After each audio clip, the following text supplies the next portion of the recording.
Le grand direct des médias, Jean-Marc Morandini. Après plus d'un an d'absence, le mercredi soir, il fait son grand retour sur France 2. Ce soir, à 22h35, il lancera la nouvelle émission au concept pour le moins original qui s'appelle Folie passagère. Bonjour Frédéric Lopez. Bonjour. Merci d'être en direct avec nous ce matin sur Europe 1. Ben merci, vous savez que ça m'émeut parce que j'ai lancé plusieurs émissions et juste avant je passais chez vous et ça m'a porté chance souvent. Écoutez, on croise les doigts, on touche du bois, on fait tout ce qu'il faut pour la superstition. Explique-moi cette émission, j'ai pas tout compris. Mais c'est fait exprès, vous l'avez remarqué ou pas? Et je l'ai même annoncé il y a quelques mois ici, et je me souviens de cette conversation, je vous avais dit, pendant les mois qui viennent, vous allez me détester, je vais pas vous raconter grand chose. Vous m'avez dit, non mais je veux savoir. Je dis, vous n'allez pas gâcher l'anniversaire surprise. Et je voulais vous féliciter parce que ni vous, ni aucun des journalistes en France n'a cherché à trop savoir, etc. pour préserver la surprise pour ce soir. Donc vous voulez tout savoir, évidemment il faut venir voir ce soir. Au moins les grandes lignes du concept en fait. C'est une mini-fiction, c'est une mini-série, c'est une deuxième partie de soirée, c'est un talk show. Vous faites la grimace. Mettez de l'ordre. Non, je fais de la grimace parce que je comprends pas. Non, c'est fait exprès, c'est fait exprès. En gros, ce qu'il faut retenir, c'est qu'on va célébrer les gens les plus inspirants de ce pays et révéler leur sens de l'autodérision. C'est important. Et donc, il y aura un artiste, un champion, un savant et un anonyme, un Français qui fait des choses extraordinaires pour ce pays, pour le rendre plus beau. Et donc, on va les célébrer de plein de manières, à la fois par des interviews formatées, un peu profondes, et puis aussi par beaucoup de légèreté, parce que j'ai autour de moi une bande de 12 humoristes, comédiens, chanteurs, danseurs, et qui vont emmener les invités dans leurs univers, dans leurs délires. Alors, c'est vrai que... Ils vont faire des sketchs, ils vont faire quoi? Eh ben, c'est ça que je veux pas vous raconter. D'accord. En fait. C'est-à-dire qu'en fait, vous aimez les surprises ou pas du tout? Oui, tout à fait. Bon voilà, donc évidemment on prend un risque quand on dit ça, parce qu'on dit quoi, venir voir. Moi je vais pas m'adresser à ceux qui m'aiment pas, parce que j'espère qu'ils ont plein de trucs super à faire, mais je vais m'adresser à ceux qui aiment bien ce que je fais d'habitude, et je leur demande juste de me faire confiance et de venir voir cette émission, parce que c'est l'émission dont je rêvais. Ce que je peux vous dire, c'est que les invités, c'est Isabelle Mergo et Franck Leboeuf, les deux premiers, et à la fin je leur demande, vous êtes à combien là, de 0 à 20? Ils m'ont dit 21. Alors si le téléspectateur dit ça, c'est formidable. Qu'est-ce qui vous a poussé à faire cette émission? L'idée vient d'où? En fait, c'est venu de quand j'étais sur France Inter, votre chaîne amie, et donc avec toute une troupe comme ça, on a beaucoup ri, et j'avais l'impression de faire une faute professionnelle parce qu'il n'y avait pas de caméra. Et donc en fait, on riait beaucoup, il y avait une vraie complicité, je voyais le public qui vivait en empathie avec les invités, qui se faisait un petit peu balloter, chahuter, et d'un coup j'avais cette sensation qu'on pouvait faire quelque chose à la télévision, mais l'enjeu c'était pas de reproduire ce qu'on faisait à la radio, de se retrouver autour d'une table et de faire des vannes, donc c'était de créer, trouver une place pour chacun, et j'ai imaginé comme ça un lieu un petit peu spécial. En fait, je vais vous dire un peu ce que je dis en début d'émission, c'est qu'en fait j'ai fait un rêve, et c'est vrai, j'ai fait un rêve que je donnais rendez-vous aux téléspectateurs dans un lieu un peu spécial, magique et mystérieux à la fois, et il y aurait tous ces gens un peu déjantés qui veulent passer un pur moment de folie passagère avec vous. Alors c'est un décor impressionnant, c'est ce que vous nous promettez. Les invités étaient impressionnés, puisque quand elle s'est installée, Isabelle Mergo, elle a fait waouh, on dit, vous vous sentez bien, elle a dit jusqu'au bout de la nuit, on n'avait pas ouvert la bouche. Ouais. Donc ça promet, c'est ce soir, on va le découvrir bien évidemment. Il y a quand même une marque de fabrique, Frédéric Lopez, c'est le feel good, je trouve. C'est-à-dire faire des émissions où les invités se sentent bien et où on se sent bien. C'est ce que vous essayez de transmettre. Ça va un peu à l'opposé de ce qui se fait globalement à la télévision. On est plutôt sur la tension, sur l'émotion. Vous êtes plutôt sur le positif. Je m'en rends pas compte parce qu'évidemment on se change pas, hein. Vous savez que moi je l'avais raconté, je me souviens quand j'étais au lycée, le prof de sport, monsieur Cazenave, je lui rends hommage, il marquait toujours bon esprit. Ça me vexait, il avait jamais aucun autre commentaire pendant 3 ans de lycée. Et en fait aujourd'hui quand je cherche des gens, c'est des gens qui ont bon esprit. Et c'est vrai qu'à l'antenne on voit, il y a un truc très fort qui se passe dans l'émission. Je sais pas si le téléspectateur va le ressentir, hein. C'est une proposition qu'on fait, on espère qu'ils vont aimer. Mais c'est vrai qu'on s'entend très très bien. On adore passer beaucoup de temps ensemble. Là j'ai dormi 2 heures, vous voyez, parce qu'on a enregistré hier soir. Et donc du coup on avait envie de rester encore ensemble.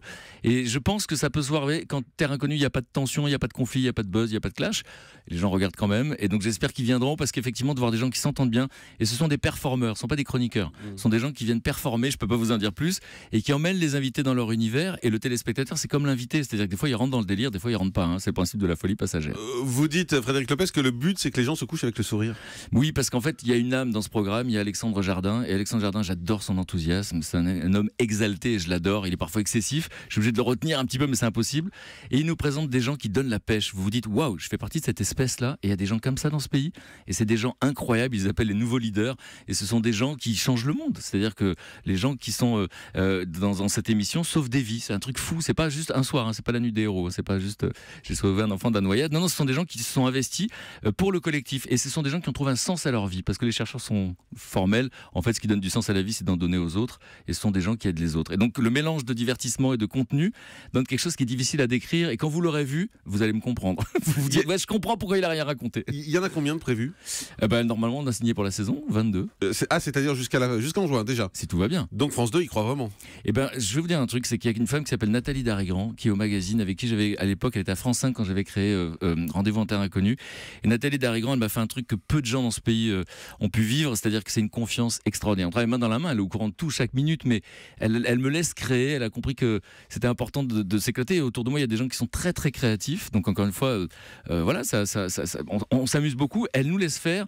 Et puis Vincent Mellet, le nouveau patron, m'a fait savoir qu'il aimait l'émission, et c'est très appréciable. Vous le savez quand on vous le dit, quand votre patron vous le dit avant les audiences. Et vous arriverez à tenir le coup chaque semaine avec une émission aussi folle, aussi originale telle que vous la décrivez? Écoutez, l'enjeu est très fort. Je n'ai pas la réponse, donc venez voir le mercredi pour voir si on y arrive. Les audiences, c'est important. Ah oui, moi je savais comment ça marche. Il m'est arrivé d'arrêter des émissions qui marchaient. Donc, Panique dans l'oreillette, par exemple. Oui, ou même La Parenthèse, ça marchait, tout ça. Et donc en fait, ça me dérangerait pas d'arrêter si ça ne marche pas. Je le comprends tellement. Si on avait un théâtre et la pièce ne marche pas, on change de pièce, c'est normal. Même si vous la trouvez excellente et si c'est l'émission de vos rêves. Non, parce que alors vraiment, c'est vraiment comme ça que je le vis. C'est-à-dire que ce qui était horrible pour moi, c'était d'attendre si longtemps parce que je l'avais dans la tête, etc. Là, mon rêve existe. Les gens vont pouvoir le voir. Vous n'imaginez pas à quel point on est impatient de le montrer. Donc soyez là ce soir. Et regardez-le d'ailleurs. Vous pouvez le regarder en replay aussi, parce qu'il paraît que ça compte pour les audiences, on m'a appris. Oui, ça compte, mais pas le lendemain en fait. Ça compte sur les audiences globales à 7 jours. Mais il faut qu'elle soit vue l'émission, parce qu'on a donné. Et tous les gens qui sont là sont des gens en fait qui n'ont qu'un seul but, c'est de faire plaisir. Et alors quand vous êtes entouré de gens qui veulent faire plaisir, ça donne quelque chose d'assez spécial. Et donc l'objectif c'est que ça marche. Ça veut dire quoi? Ça veut dire 10-12% de part de marché? Oui, c'est-à-dire que je crois que la case était à 8, donc ce serait mieux qu'on fasse mieux en fait. Et vous vous donnez combien de temps? Je sais pas. Honnêtement, j'arrive pas. Vous imaginez que je suis dans le présent. On peut parler du passé qui était parfois compliqué. Non, on peut parler du futur. On parle du futur. Ouais, non, mais je sais pas. Je peux parler que du présent. Nous, ce qu'on sait, c'est qu'on a donné le maximum. C'est une première. Il y a des défauts. Il y a beaucoup d'aspérité. Donc ceux qui aiment commenter vont se régaler, hein, parce qu'il y a beaucoup d'aspérité. Mais en tout cas, on a donné notre mieux. Je pourrais pas venir après coup vous dire ouais, mais en fait, non. Vraiment, c'est ce que je voulais présenter aux gens. Pour une première, il y aura forcément des ajustements, mais c'est une première. Les prochains invités, vous les connaissez déjà, par exemple? Donc ce soir, c'est Isabelle Mergo, Franck Leboeuf qui ont été incroyablement généreux. Ça a été une bénédiction pour nous, qui sont vraiment déchaînés dans l'émission. Et puis ensuite, la deuxième émission, vous pourrez voir Pierre Palmade et Renaud Lavillenie, le champion olympique, qui est très très surprenant. Et puis dans la troisième, je vous le dirai d'ici là. Très bien, ça viendra de toute façon. Un mot sur Rendez-vous en terre inconnue, ça revient quand? Au mois de mars, je crois. Avec Clovis Cornillac. Très bien, Clovis Cornillac qui sera là. C'est pas vous qui l'avez publié avec une photo d'un. Comment il fait l'innocent avec la photo de quelqu'un qui est à l'aéroport. Je demande des confirmations. Et ensuite, vous savez? Non, je sais pas encore. Vous réfléchissez? Oui.